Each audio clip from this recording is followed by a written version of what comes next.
Welcome to Just Asia, AHRC TV's weekly human rights program. These are the headlines. Rohingya boat capsize kills 60. UN report slams Cambodian crackdown in run-up to elections.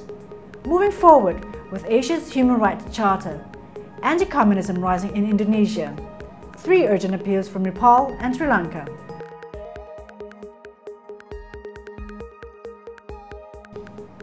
Welcome to AHRC TV's Just Asia. I'm Annie Lin. This week, Just Asia begins with the death of 60 Rohingya in a boat capsized off Bangladesh as they were fleeing violence in Burma. The boat overturned in rough seas late on September 28th. A UN spokesman said 23 people were confirmed dead and 40 more were missing and presumed drowned. Dozens of Rohingya have already died trying to cross into Bangladesh amid a military crackdown in Burma's Rakhine state. Violence erupted in Rakhine on August 25th when Rohingya militants attacked security posts, triggering military crackdown. The Rohingya have been making their way to Bangladesh across the Naf River that forms the border or up the coast, often on rickety boats. International Organization for Migration spokesman Joe Millman said the boat that capsized was carrying about 80 people, according to survivors. Survivors described being at sea all night, having no food, he said.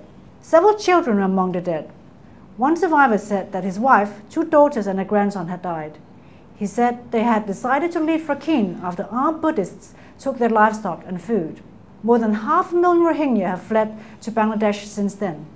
Just Asia speaks to Adhilur Rahman Khan, Secretary of the Odhikar, regarding the situation of refugees in Bangladesh. Already 132 Rohingya refugees have died due to boat capsize in Naf River. In only one incident, 60 of them died due to boat capsize recently. What is happening? These people are fleeing from persecution, from genocide. Can't we help them properly? Because already more than 500,000 Rohingya refugees have landed in Bangladesh. What about their food, shelter, their women's protection, their children's kind of medical support? All these are not available yet. And still, the Bangladesh government is in dialogue with the Myanmar regime to send them back. We don't want any dialogue with Myanmar regime without the safety, security, political rights, without being guaranteed for the Rohingya population within Myanmar. We don't want any negotiation without these guarantees. And without these guarantees, if they are sent back, they will face the same persecution. Bangladesh government is yet to take them as refugees. They are saying that these people are intruders from Myanmar. This can't be the case. This is not acceptable. They should be recognized as refugees in Bangladesh. And there should be investigation by the international team about the crimes committed by Myanmar regime, by the generals in Myanmar, and they should be prosecuted under international law. We want that for the refugees, international legal system should work, international legal regime should be functional, and the Rohingya refugees should get their proper rights, their due rights, and they should be recognized as refugees, and they should be given proper respect, their political rights and their due protection.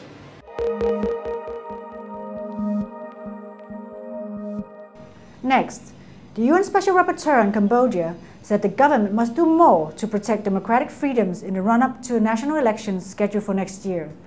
In a report submitted to the UN Human Rights Council in Geneva, Rhona Smith said, "Deterioration of the democratic space and freedom of expression in Cambodia is a primary concern, with many NGOs and human rights defenders subject to threats harassment and arrest. Echoing Smith's remarks, U.S. Representative to the Council, Jason Mack, said the United States remains gravely concerned about the government of Cambodia's ongoing crackdown on opposition parties, independent media and civil society. Opposition leader Kem Sokha was arrested without a warrant in the capital Phnom Penh on September 3rd, accused of trying to topple the government with backing from Washington. He faces up to 30 years in prison if convicted. According to critics, Hun Sen is intensifying his attacks on political opponents ahead of the 2018 elections, having already closed down radio stations and the independent English language Cambodia Daily.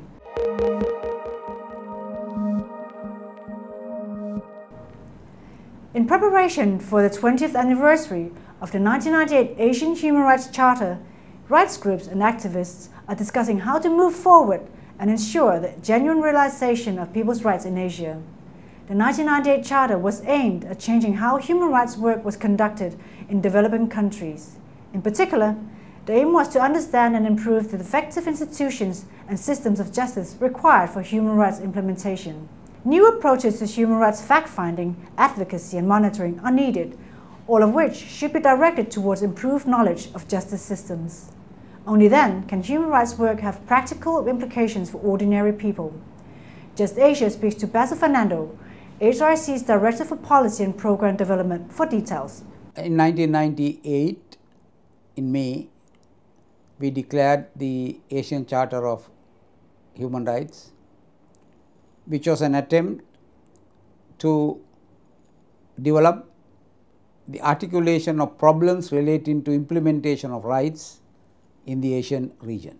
Emphasis of that charter was that the basic institutions of policing, prosecution, judiciary, custodial institutions are so backward in these countries, and they themselves in fact are acting in obstruction to development of rights. So we wanted to develop our attention to that problem so that more people will pay attention to that problem and try to discuss solutions and find ways to solve that.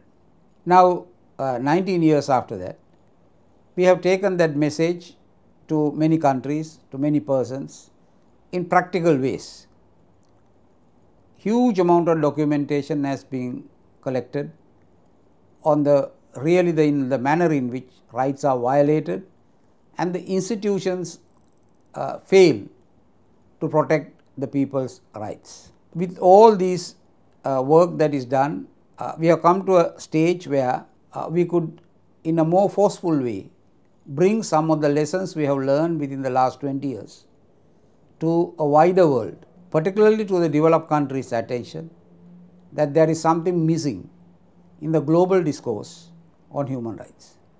It is that there is a lack of knowledge of the realities of the way the institutions function or do not function in many of the countries, and as a result, the real practical possibility of implementation of rights do not exist. So, these institutional problems should be resolved if we are to improve the respect for rights. On the 20th year of the Asian Charter, we will have a declaration within which we will try to re-articulate these problems. It will be done by way of 3 supplementary documents to the Asian Charter.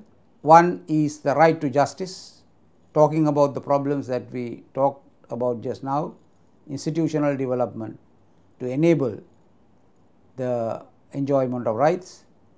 Second, right to peace, in a situation where peace is very much under threat in the world now.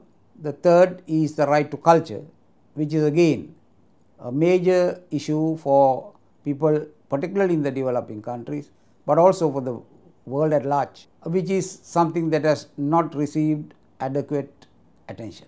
So that these documents will be first prepared by people who are engaged in this work for a long time. Then it will be circulated for discussion. After many views have been received, a drafting committee will again sit and draft these declarations. Then it will be submitted for signature of as many persons as possible, and then finally in a public ceremony it will be declared in Gwangju city once again on the 20th anniversary of the Asian Charter.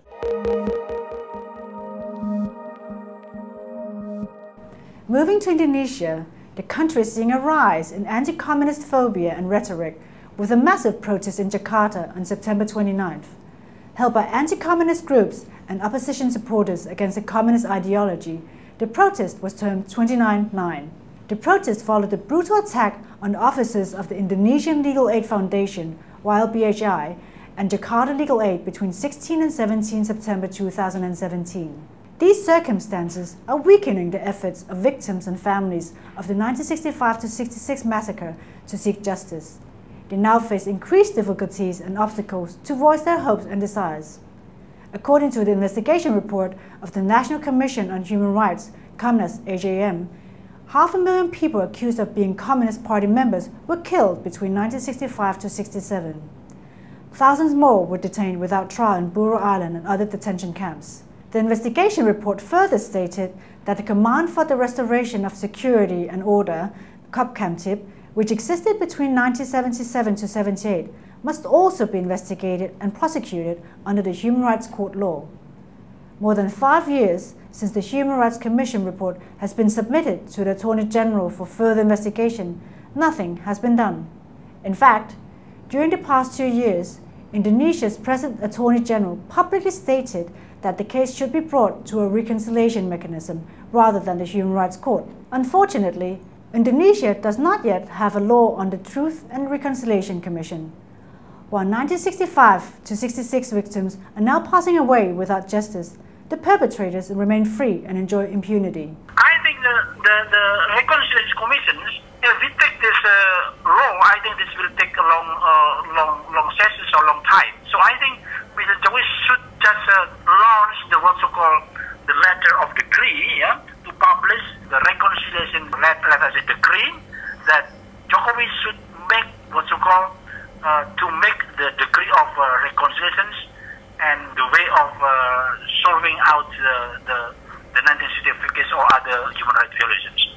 By doing this, and then the other step, Mr. Jokowi should make what you call the special commissions, to carry out this problem.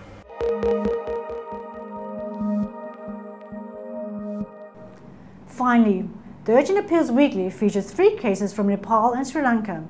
In Nepal, 55-year-old Mrs. Rajkumari Upadhyaya was accused of being a witch. She was beaten by her neighbors, including an armed police force constable. Rajkumari is an active women's rights activist.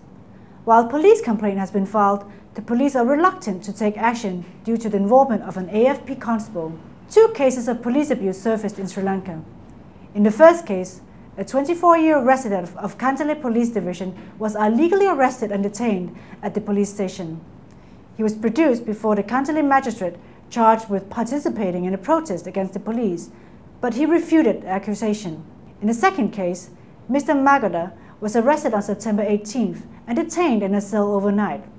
In the early hours of the next day, his dead body was found lying in the cell. The officer in charge, OIC, of the station was immediately transferred through the intervention of the Inspector General of Police, IGP. However, no open, prompt, efficient and full investigation has been carried out into the killing of the deceased.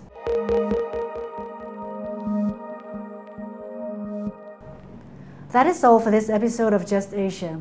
For more on these and other issues, please visit www.humanrights.asia or www.ahrc.asia/justasia.